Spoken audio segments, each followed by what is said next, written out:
Maybe Google VO3 could reproduce any part of this movie, but it could never recreate the moment that Liam Neeson brought to the zeitgeist with this movie. What's your favorite Liam Neeson film? It's day 40 of 365 of the Ticket Stub Movie Club. Today's movie, Taken. The full review is out on my Patreon right now. This one's directed by Pierre Morel, who'll be back on this list with From Paris with Love, and it stars Liam Neeson, Maggie Grace, and Famke Janssen. While I do see how Liam Neeson going action mode really brought this movie into the forefront, going absolutely apeshit on human traffickers, I'm here for that. That's good movie. On the other hand, this is at times a really sad reflection of the male power fantasy. The film goes out of its way to infantilize Lenore and Kim, placing Bryan Mills firmly in the I know better than you dumb women camp. The version of this movie where he learns to listen to women and they improve his life a little bit, that's the real 10 out of 10. All right, Taken time. This was a moment in cinema. I will find you, and you know how to finish the line. We got parody, we got satire. Everybody wanted in on a piece of the Taken action.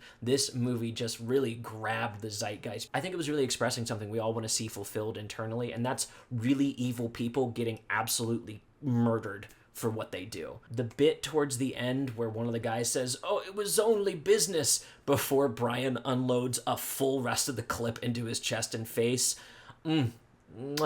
Just feels so good. You can tell this is kind of a Bourne watershed movie with the way that they're editing and doing the action, but Liam Neeson's bringing something a little harder, a little stronger. He doesn't just shoot people, he punches people with his bullets. That's a really cool thing to try to bring out in an action movie. All of this movie has become part and parcel for this kind of storytelling. I even think about Equalizer 3, which came out a few years ago, and how similar some of the scenes in that are to some of the scenes within Taken. I brought up Die Hard in the Paul Blart video yesterday, and I think this one honestly is closer to the Die Hard that we want, where you're able to kind of torture the evil guys a little bit. It's different when they're robbers and you don't have as much vitriol for them, but when they're human traffickers, when they're sexual assaulters, and seeing those people get absolutely electrocuted, crushed, shot, punched out, choked, it just feels great. This also spawned on an entire new generation of Liam Neeson old guy action mode movies. Not only do we get 2 more Taken movies, which depreciating results off of those. By the time we get to the 3rd one, it takes 15 cuts for him to jump over a fence, and we get lines like, "Well, we're Russians, let's go drink vodka." Ugh.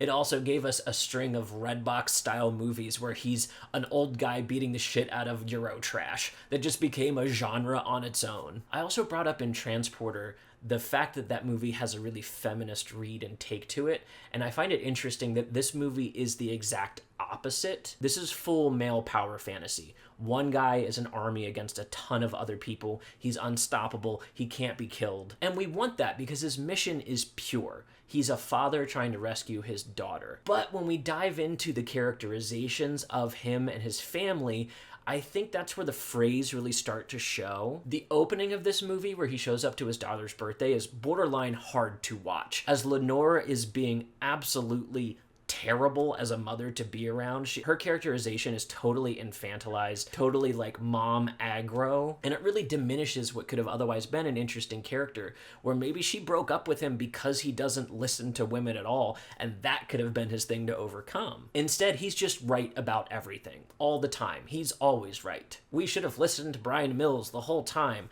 That's the point of the movie, and I think that's just kind of silly. The director of The Substance put out a movie a few years back called Revenge, which has this story without the Bryan Mills character. Imagine Taken, where Kim is the one getting the revenge.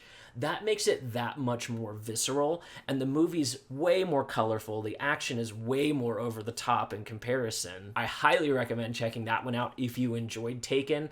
I really think it is the superior movie by an inch, but it definitely didn't get the day in the spotlight that Taken did for having totally quotable lines, to the point that Family Guy, I think, has done the bit at least 3 times now. And if not in our cartoons, even in other parody movies, they tried to ape the scene that was invented in this. Seeing it flow in context, I forgot how much that scene works. It is really, really well crafted to lead up to that point. The lighting is super moody. The meme just creates itself. I do think this one deserves its spot in the zeitgeist. Taken is one of Liam Neeson's better action movies overall, and the man's got excellent stuff in his filmography. I had also forgotten how charming he can be. There are times where when he's smiling it up as a dad and working with the other singer, there are really cute moments that this movie brings some heart to him. He's also got his group of buddies that he hangs out with, and I think something like that does add to a character overall to show that he's not just a lonely guy, but all of his buddies end up being just Bryan Mills clones anyways, and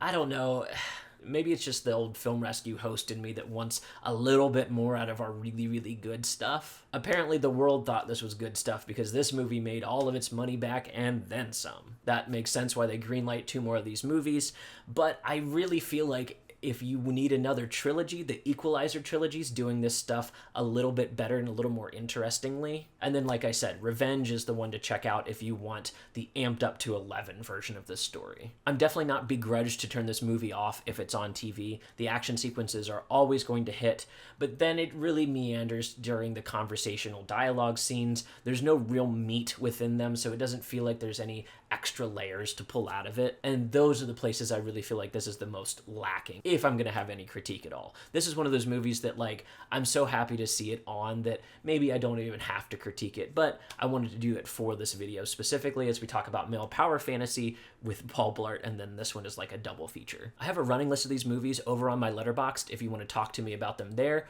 or if you want to jump into my live streams on TikTok and Twitch. I do that while I edit these videos, and we can talk movies live. Our next movie is Pink Panther 2. I will see you tomorrow.